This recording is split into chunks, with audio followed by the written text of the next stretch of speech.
And so when the guy next to me was going, he kicked me in the side of the head. With his foot? With his foot, yeah. Okay, let's get into it. So, man, you've done so many different shows and so many different things. I mean, and it's pretty fun to talk about and think about when I talk about you to my friends, or when people first meet me, and then I'll say, "Oh, my sister is a trapeze artist, or she's in circus," and I'm always like, "My sister's pretty cool." You know, she's done a lot. And I mean, when you go through the years, you know, you're always dancing and gymnastics. Then you went to college for dance, and then you were a raiderette at the time. Then you started training for circus, and then you went with Ringling, and then you were in La Rev, and you had offers from Cavalia, and you had other shows that you did in Vegas on the Strip, and then with Cirque du Soleil, and then Cirque du Soleil in Italy. And then I mean, like, you've literally done so many different things, and it's cool, and it's really exciting. And then, of course, gigging on top of all that. But because of so many different shows that you've been in and you've been a part of, I always find that it's hard to, since you have so many, to remember specific things. You're like, oh, that. It's like when you start talking, and then all of a sudden you go, oh, this happened. Oh, yeah, and this, and then this, as opposed to going, all right, give me a story, you know? Mm-hmm. Yeah, it's been interesting. I've definitely had, good and, I don't want to say not good, but situations happen in every show I've been a part of. I have been really fortunate and blessed to be able to do so many shows. It is really amazing to say that. Like, a part of me always wanted to be in one show, so I had that consistent, like lifestyle and income. But it's actually been more of a blessing in disguise to be able to do so many different things and be able to have had that opportunity. Because I can say I've been in like 5 or 6 shows on the Strip. I toured and lived on a train and rode an elephant. Like I cheered for the Oakland Raiders. So it's just all of these different things that I think one has really shaped who I am, but also is just kind of amazing now that I have, Dax and have a baby to like pass it on and tell him like, hey, you know what? Like your mom was pretty cool. She did a lot of stuff. Yeah. And, like I also feel like I appreciate it so much that I was able to do all that at such, have such a variety. And then now being a mom, because I don't have any regrets. I'm not like, oh, I wish I would have done it. You're I wish I would have fulfilled. Yeah, you're totally fulfilled as a person. So I mean, of course, So of course I would love to like go back to performing, but if it's not my number one thing right now I get to be a mom and get to worry about Daxon and take care of him because I've had the opportunity to do so much. Of course, yes, I'm not going to lie. I want to go back to performing, but it makes me, I think, be a better mom because I'm not like, oh my gosh, I have to do something else. I have to do something new. I'm like, yeah, I did it already. If I go back to it, great. I'm excited, but I've done a lot. Right. So it's nice. Yeah, absolutely. Being fulfilled as a person is like what every single adult has to have, I think, in order to be a good parent to a child. I mean, you have to be fulfilled as a person. And sometimes that fulfillment comes in the form of a child. But when you have very, ambitious and productive people, they need to feel like, okay, I've been accomplished, so now I can move on to the next thing. I've always found life has just been, I've been enjoying it getting older. I've enjoyed it because you have the different chapters of your life and you realize like, man, I had such an amazing time, when I had my own show in a casino 6 nights a week, the consistency, and I grew so much and I absolutely loved it. And maybe I'll go back to that one day. And it's not that I'm saying I don't want to do that again, but that was the necessary chapter that had to come before the next. And there was no growth if I stayed in that chapter and extended it for 2 or 3 or 4 more years. That means that my growth would have been stunted for that amount of time. And so when these things happen, like even look at this quarantine, is that the next growth was for me I always knew I wanted to focus more on these social media things and doing things digitally. And I just never had the time because I was performing live and I was traveling and, I'm gone 10 months of the year, and now it forced me, not that I was looking forward to it. I just thought, oh, when I would like to do this. And now it's like I was forced to do that. And now, boom, 35 and 35, the growth is just going to be exponential because of the consistency. So I think that's a blessing too. I mean, and I think that that needs to be everybody's mentality about the situation, especially heavy situations like this. And I mean, there are people that are really going through some tough times, health-wise, of course, because that's what this is all about. Financial, which we're all there, so, and the unknown, which could add, stress to people. But with that being said, the fulfillment of what you do and the growth, I think, is so important moving on in life. For sure. I mean, that's it with anything, right? Like when you have a job, you don't want to just be like stuck in the same thing, like some people, it's great. Some people stay in shows for like 10, 12 years. Right. I think knowing me, I would have gotten a little like bored and ready to move on to something else. So it all works out the way it's supposed to because I'm like, all right, we'll move you to a different one now and let you try something else. Right.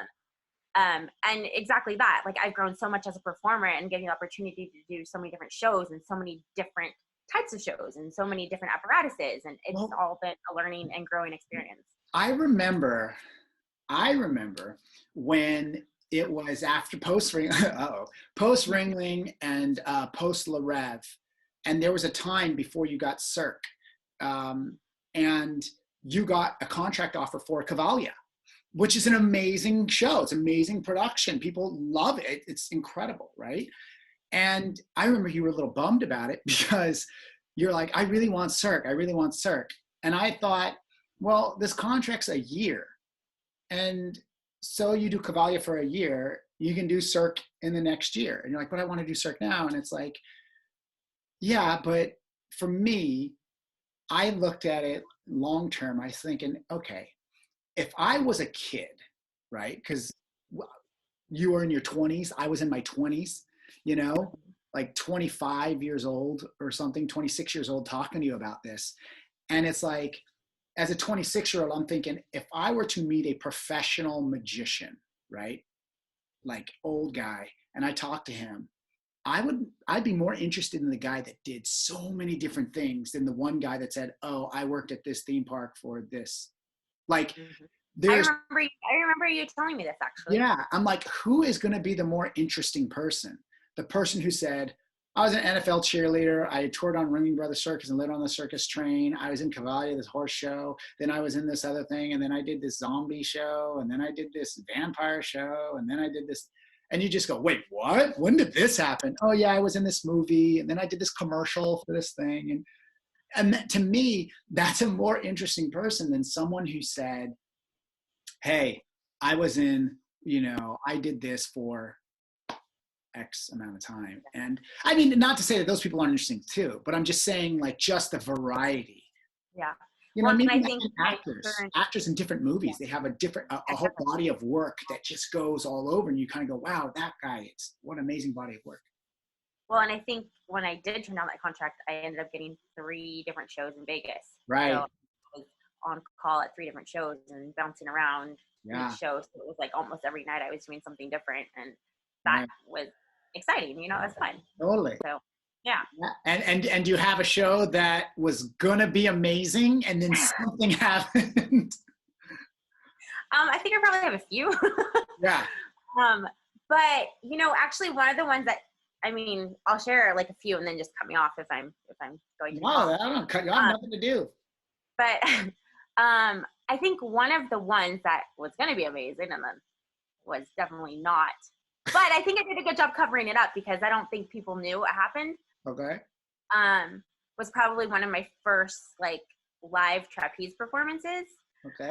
It was more of like a showcase, right? So it was like when I just started performing, it was my first like act and I was like, okay, I get to show this to people. And it's kind of like, one of the companies I was performing for at the time, it was kind of like their like showcase, like, oh, these are our performers. Got it. And so I was doing my trapeze act, and it was like a small little studio. It wasn't like a big grand stage or anything, but there was an audience and there was, you know, music and lights, and it was still a show. And, you know, like as you're becoming, when you start and then as you, you know, become more professional, there's things that you wouldn't do the same way, or things that you double check on, and, you know, you're a little bit more aware. So something so simple, I just had my hair in a different, like position on my head. So let me just show you. So just so people understand. Okay. So my trapeze. Okay. Oh, you have it right there. I didn't know if people would actually know what it looks like and like what. Okay. Oh, so you brought this knowing you're going to tell. Got it. Okay. So it's all wrapped up right now. But I have extenders on the side of my bar, and this is so that way I can like hold on the outsides or do different things. Okay. Not just in the middle. Okay. So on the outside. Okay. So remember this being here. Okay. I remember. Okay. So it was a trick that I do where I come basically on the outside of the bar. So I start sitting in, and I kind of like turn through, but my body comes towards the outside. So I had my hair up, but normally when I practice, it's like probably like right here. And this time it was up higher because I was like, yes, I'm going to have like this great show. It's a show. Yeah, it's a show. I have to have my hair up. It looks good. Well, you only have this much room to get past when your arms being up on the rope. So I'm trying to go around my bar. Okay. Hopefully this is making sense. I turned into it and my arm hit my hair. So it got me a little bit caught. And when that happened, it hit my mouth on this extender right here. So I hit my tooth. Now, anybody that knows me knows that I have a big smile and that I'm like always cheesing it up when I'm performing. I make facial expressions. I smile. I have a big smile. Yeah. Anyway, I smacked my mouth and it hurt. And I could not tell what happened. I thought I lost my tooth. I thought I was bleeding like down my face because, you know, when you hit your face on something hard, like it usually feels like it's bleeding. Yeah. So in my mind, the whole time I'm like, crap. Oh my gosh. Like I'm missing a tooth. Like, and you know, the show goes on. So I kept going, but instead of smiling the whole time, I was like, and like, you weren't showing your teeth. I wasn't showing my teeth because I didn't know if I lost a whole tooth or if I had like blood coming down my mouth. I was just trying to like grin it out and finish the show. And when I came down and was done, and I was shaking because, you know, like you're kind of like, I smacked myself in the face. I didn't know what's happening. All these things are like going through my head. Yeah. And I'm like trying to finish my act. And I'm like shaking. And I just remember like just freaking out in my head, but I'm like, the show goes on. I can't come down. Right. Like, so then I came down and finished it. And I mean, I don't think anybody knew, but I knew. I like was crying afterwards. I was just like, oh my gosh. And I think I did end up getting like a little tiny chip and like a little like bump on my lip, but it definitely wasn't like a missing tooth or blood, which was good. But yeah, that was definitely one that I was just like, hey, you don't change your hairdo. No. You should have done a full dress rehearsal, Leah. Right? Yes, I know. And I have another one like that too. You think I would have learned? No, this one was my costume. Okay, tell me. Okay, here's another one. Would have been amazing. Well, it was going to be amazing. Wait, what is it? It was going to be amazing. What did you say? It was going to be amazing. So this was at Ringling. Okay.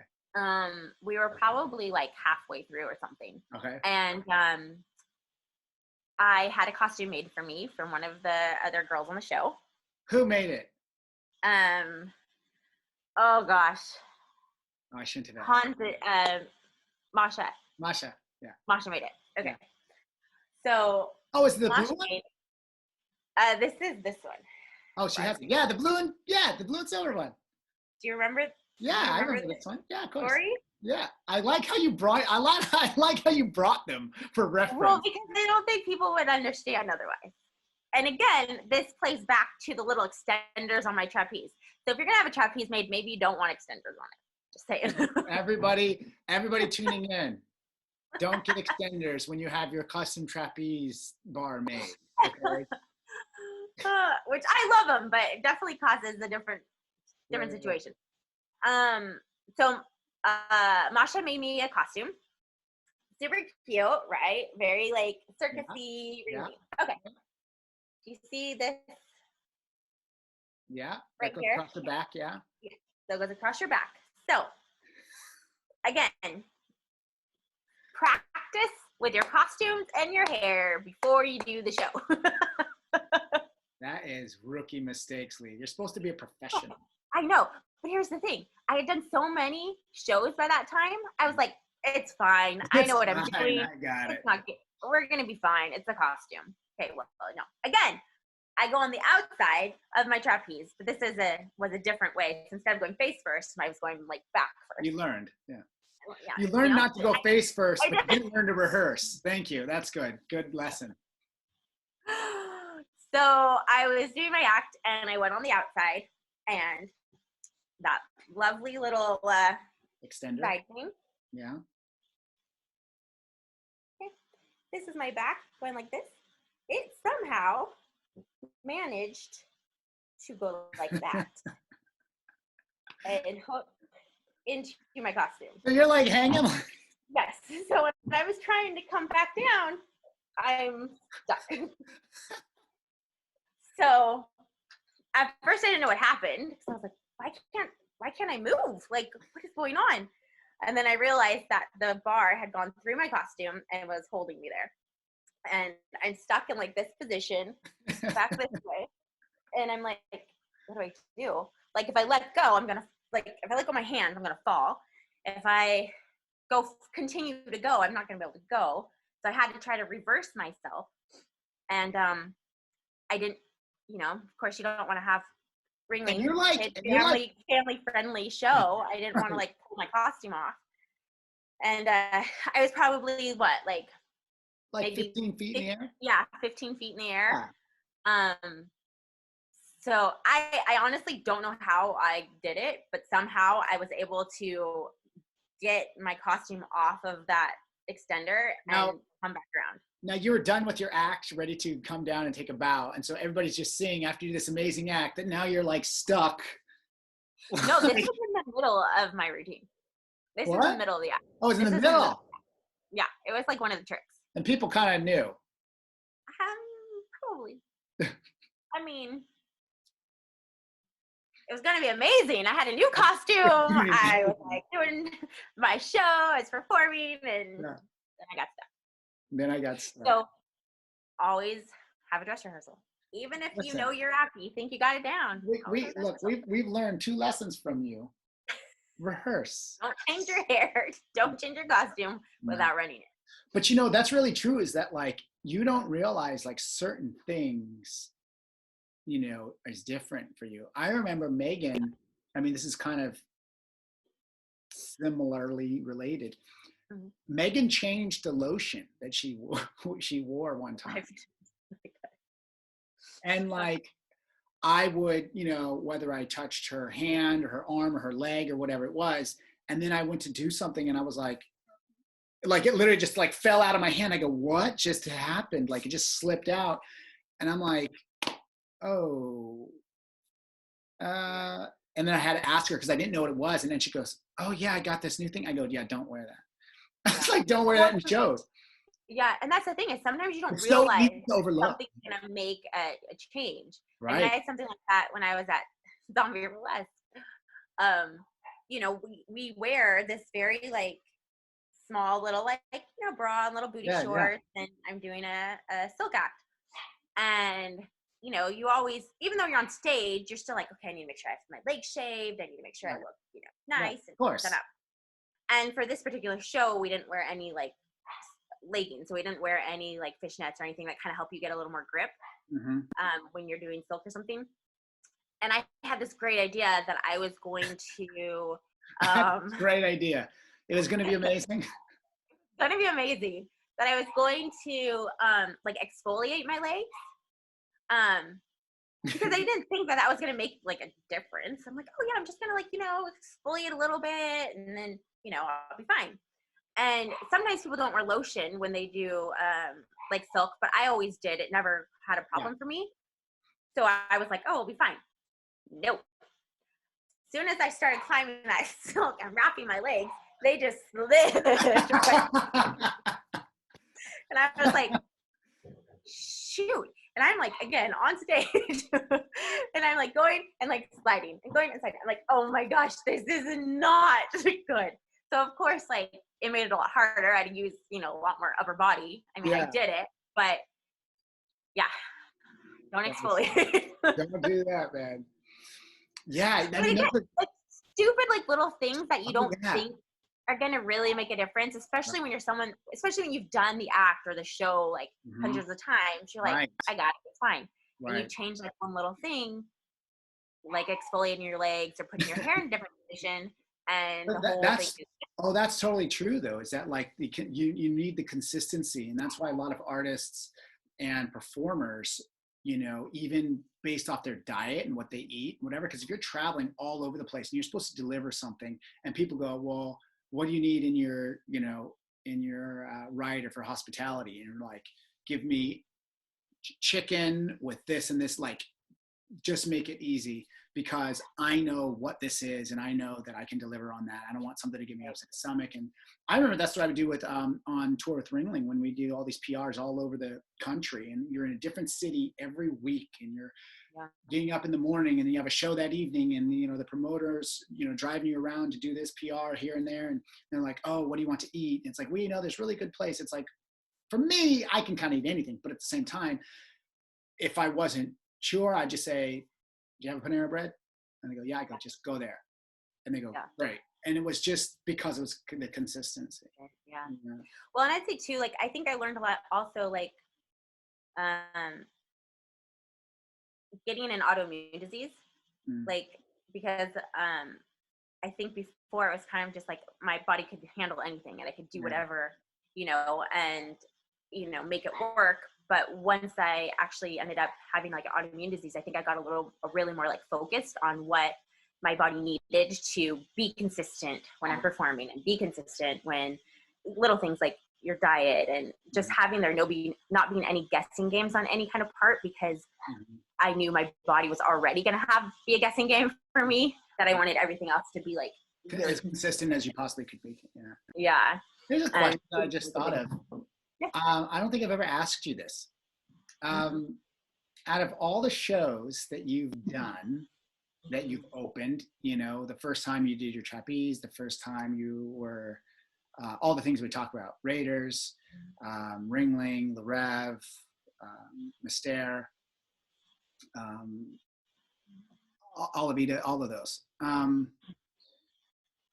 What show can you remember being where you were the most maybe nervous or on edge, or like, okay, this show now seems to be like, oh my goodness, this is, like not nervous, because I don't even like that, because I don't really get nervous, but either anxious or just where you go, I'm in this show. I mean, I might, from the outsider, I don't want to influence what you're going to say, but Le Rev, because there's water involved, and it's the first time being in water, having to dive and hold your breath as you can swim through tunnel, like that to me seems pretty like, Yeah.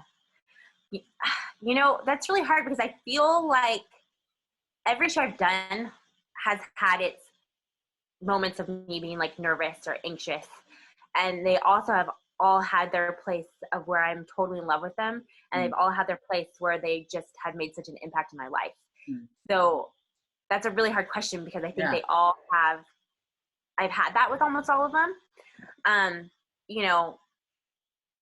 Ringling was my first touring show. It was my first time really away from production, my house. Yeah, I mean, I don't actually, probably I would have been like really terrified had you not been there. Like, so that made it a lot easier. First big production, first time doing my like trapeze act consistently. Plus everything else I was had to do in the show. First time riding an elephant, like so much of unknown. So totally. that was probably so many unknowns. I mean, yeah, I can't really say, because that changed, like, for me, especially with trapeze, like every city we were in, the weather changed how my grip was. Yeah. So sometimes it would be slippery, sometimes it would be really tacky, and so that was always something that I was a little nervous about before going out, was like, okay, how do my hands feel? Like, am I going to be able to grip? Is this going to be harder? Am I going to slip?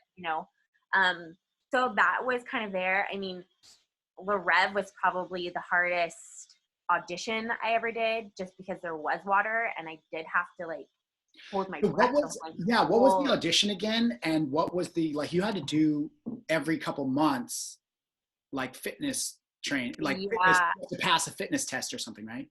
Yeah. So Le Rev and Cirque, they all have like their kind of like performance evaluations, where they have you do like your, you have like prerequisites that you have to be able to do to be able to continue in the show. And it's based on kind of like what you do in the show also. Right, your back, yeah. So, and you have to be able to maintain that when they test you, and your numbers have to stay, like if you could do 10 pull-ups, this month, then 6 months later, you still need to be able to do 10 pull-ups. Right. So we always had those, and Le Rev had the same thing. You have this test, and then a few months later, you have to do it again. You have to be able to pass everything again. But I think Le Rev having the water was a very new experience for me. Just because I was never like really in the water a lot growing up. Never, like we weren't really big swimmers or going to pools or anything. So, holding my breath while I was swimming underwater was for the length of the pool was a really like anxiety for me. So, oh my gosh, what if I drown? I'm not gonna drown. They're not gonna let you drown. But the things that go in your head, and being my first Vegas show, and doing so many different acts in the show, and so I think that had its place too, of being nerve-wracking, and I've had, when you do a show for so long and you have like so many shows under your belt, things happen. Right. Like got a concussion at Le Rev, like got kicked in the head. I remember that. Oh, yeah. I forgot that until you said. What happened in that one again? So there's it was going to be amazing. It was going to be amazing. Hey, I don't know how my body does it, but sometimes it just keeps going. Like, it's amazing how autopilot your body can just keep going. Yeah. There was a part where we're on harness, and we kind of like spin around, and the guy next to me he's very like tall and long, and my partner, I got pulled off of my center a little bit, and so when the guy next to me was going, he kicked me in the side of the head. With his foot? With his foot, yeah. And you're trying to get like momentum, because the next thing is we go up in the air. Yeah, I know. Yeah, I remember what this is. Yeah. Yeah. So I got kicked in the head, and somehow I kept spinning, like without like throwing up or anything. But yeah, I was out of shows, I think, for 2 or 3 weeks because I had such a bad concussion. My favorite thing was I was like, I'm fine. Like, like I don't have a concussion. And they're like, okay, go ahead and stand right here. And one of the tests is to close your eyes and march in place. So I'm like, okay. So I close my eyes, I'm marching in place, and I'm like, I got this. And I had traveled like a few feet and turned directions. So, meaning obviously I had a concussion. My head was like all over the place because I didn't know this happens. Yeah. I thought I was staying in the same place, and I thought I was like, I'm killing this. I'm doing so good. And then I was like, way off. They're like, nope, you're out of shows. Okay. Wow. I didn't realize that. Yeah. I've never had a concussion, so I don't really know. But I mean, there's a lot of danger that goes on with cirque performers, man. I was thinking about, though, when you were talking about Ringling and all the firsts that went on in that show. I can remember when, I was there. I had been with Disney, so I was on a touring production show for a few years. So I had that experience. But Ringling was like a different beast.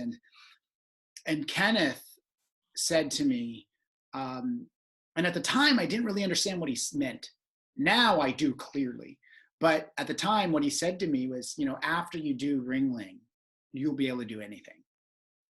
And I thought like, oh, wow, I'll be able to, All have, these doors. I'm going to be famous.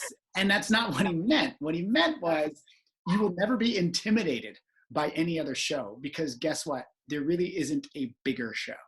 And, and it's true. It's like, I'm on a float and there's thousands of people and there's pyro going off and there's horses and then the elephants are there and then there's people on bungees and there's confetti launching and there's just like so much going on. And he goes, and you have to stand there and you still have to have people want to watch you. Right. And he goes, because that was my role. And it was just a really interesting, and I loved that experience on that end of it. But I remember in rehearsal, so we were in Tampa, and I was the ringmaster. I was that guy.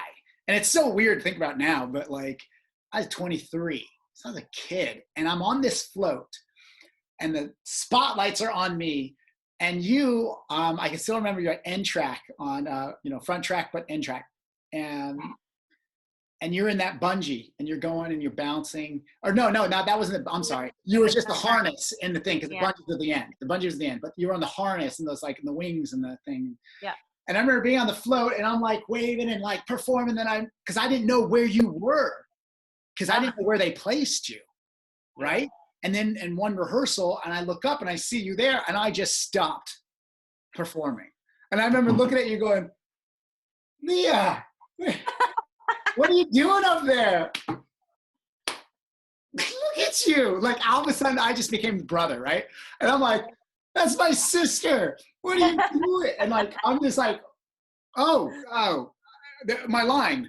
And like, but I was just so excited to see you up there. And I just remember thinking, you're riding an elephant, or you're, on this harness going around. And I just was like, and it was funny to me because I remember you laughing, thinking, well, I'm thinking the same thing. So like, like the little brother's up on this float and he's like doing all these things. And so that was a really fun experience. I remember that. And I love that. I think about that too, when we did the animal walk in New York City. And I'm like, on Asia, and I'm waving, there's thousands of people lining the streets. And like, I'm looking at you going, Leah, can you believe what's going on? This is crazy. And I'm just, and that was a fun experience. I think that that's kind of like the beauty of us both like being performers, is because we've gotten to do things together, but then we also get to like support each other, encourage each other, and be proud of each other doing our individual things. And, I don't think not everybody gets to do that. Not everybody has that support from their family or can relate to their brother and sister in the same field. Right. And I think that's kind of something that's really awesome and really special. I think it's unique and special. And I agree 100%, because, to be able to relate. So when I say, oh, I had this show, whatever, you said, oh, I had this show here, you kind of go, oh, I get what you mean. Because entertainment and show business for, regular people, it's different. And some people don't understand it, just the lifestyle. And so it's always nice to be able to have that understanding. And something that before we go, because I know you have to get back to the baby, I can also remember when people talk to you and me specifically, and how just our personalities, the character that we have, as far as like, oh, I can do anything, is something that's common between the two of us. I just always found that really fascinating, because when people would talk to me or talk to you, they always left with the same idea in their mind, which is, oh, these two, like there is no limit. And I think that's really amazing, because I remember when I was on tour with Ringling, and I think it was after you left, it was year 2. So you were in Vegas with Larev, and I did this promotion, this PR, and I'm in the car, and the promoter's driving me, and then the assistant production manager, John Merrill was, he had just joined the tour, maybe a month. He was pretty new. And he was with me, and we're talking, and the promoter was talking to me, and just, this was after the event. And John said to me, he says, hey, Alex, can I ask you a personal question? And I was like, yeah, okay. And the promoter, I can remember, because the promoter driving, was like, what is this about? And he said, is there anything you think you can't do? And I go, no. And he goes, I didn't think so. And that was it. And I go, okay, wait. And I kind of laughed. I go, what was that about? He goes, no, I just, after meeting you and just seeing your character and your personality and working and interacting with people and, you know, whatever, I just found that about you that I could tell by talking to you. And I was like, yeah. And I think I've shared that story with you before, but it's like, that's something common between two of us, which I think is pretty cool. Yeah. As well. So I'm just saying, I'm proud of you. Yeah, I love you. And wait, I have one more story to tell you. Oh, you have one more story. Okay. Yeah. Sorry, I know you don't have much time. So this one was because my dream was always to be in circ, right? Like when I first started circus, I was like, I'm in Cirque du Soleil, like this is what I want to do. It was like the big show, right? The big one. And when I got in, you know, I was just so excited. And so that was probably one of my most intimidating and show was my very first one. One, because I didn't know what the heck I was doing. And two, because I was like, oh my gosh, I'm here. I did it. I made it. Especially someone that I just went to circus school. Mm-hmm. You know, I'm not an Olympic gymnast. I'm not like a high medal circus performer, you know, like I happened trained on your own in the right place. But one of my first bungees, so I did bungee from a stair, which I love. One of my first bungee performances, super nervous. And we bounce, do this like whole like slow part, and then we do our swings. And we have 3 swings. And you're supposed to come back, catch the bar. It was gonna be amazing. And I was so excited because it was like my first show. I missed every single catch. And one, I was like super embarrassed. And like and in my head, I'm like, oh my gosh, I'm gonna get fired. Like I made it here. Like I finally did it, and I totally screwed up. I missed every single catch. And there was one where it took me forever to get back to the bar, and I was bouncing and bouncing and bouncing. And I remember you telling me about this actually. Everybody's sitting on their trapeze, like looking at me, bouncing. I finally catch, and someone in the audience goes, the whole show is waiting for you. The whole show is waiting for you. Oh, it's waiting for me. And I missed every single one. Needless to say, I came down crying in tears. I felt so like defeated. Yeah. And this was show 1? Yeah. And my bungee team, though, they were incredible. They were like, you did amazing. Like, you're going to be fine. It's going to get easier. Like, don't worry. Well, this isn't get any worse. Right, exactly. And I just remember being like, oh my gosh, like I finally made it, and I totally screwed up. But thank God they didn't hold that against me, because I was still there for another like 7 years. So. Yeah, right. And it got way easier. Then I understood it, and it worked out, and I was good. But right, but then sometimes, like if they change the bungee, like the tension, if you have too much, I mean, there's a lot of variables that go on with that. Yeah, especially being an on-call. By a pound or 2 pounds, I mean, that can all change. Yeah. So and being on call, I was probably nervous a lot going in, because I didn't always get to practice or have like a training beforehand. Right. But it was still something, and that's still like a highlight, you know, because I wanted to be in circ for so long. Yeah. And luckily they didn't like hold that against me. So they didn't fire you, and there we go. Yeah, like they're like, okay, it was your first time. We'll give you another time, and then I was good. So I think it was a lot of nerves too. Yeah, for sure, absolutely. Yeah. I mean, the goal is, and a lot of the shows that when you do, you kind of go, well, as long as you prepare as much as possible and you're as ready as you ever will be, you just have to do the shows. It's no point in rehearsing them. Well, I just got to get this from people. So. Yeah. So, you know, story, the main, I guess, takeaway from my stories is practice. Check your hair and costumes before you do anything. Don't exfoliate your legs right before you go on stage, or it wasn't even before I went on stage, hours before. Don't get kicked in the head. Don't get kicked in the head.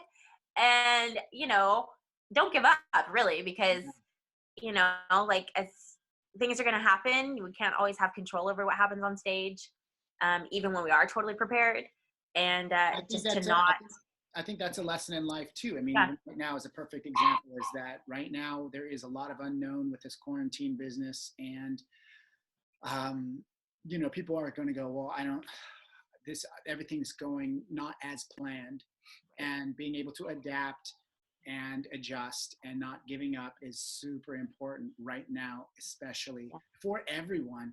And it's so easy to, oh, well, it's different because I have this or I have that. And everybody has their own things going on and their own responsibilities and pressures that they have.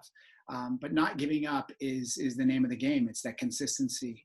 I mean, something that I live by, that I think truly I feel in my heart and my soul, is that I live every day knowing that the greatest thing that I'm going to accomplish in life, I haven't even done yet. And that's so exciting. And to think that that's the way I live every day, or you should live every day, I just think that it's a beautiful thing. And I don't know any other way to continue on through life. It's like, hey, we're all going to have this chapter, and the whole world, as opposed to what's unique about this chapter in all of our lives, as opposed to being unique in our own ways. Like I have my Ringling chapter, you have your Le Rev chapter, and here, this is a chapter that the entire world's going through together. And we can all say, hey, it's actually bringing everyone together, because everyone has empathy, because they all understand what you're going through, you know? And it's a really difficult time. I mean, it's amazing how those things can shape you and make you grow. And I think that is a big thing right now. And not to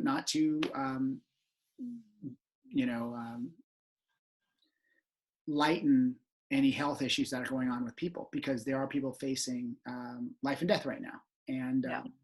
And hopefully maybe hearing some of your stories about you getting kicked in the face will make them laugh. Make them laugh and keep on moving forward.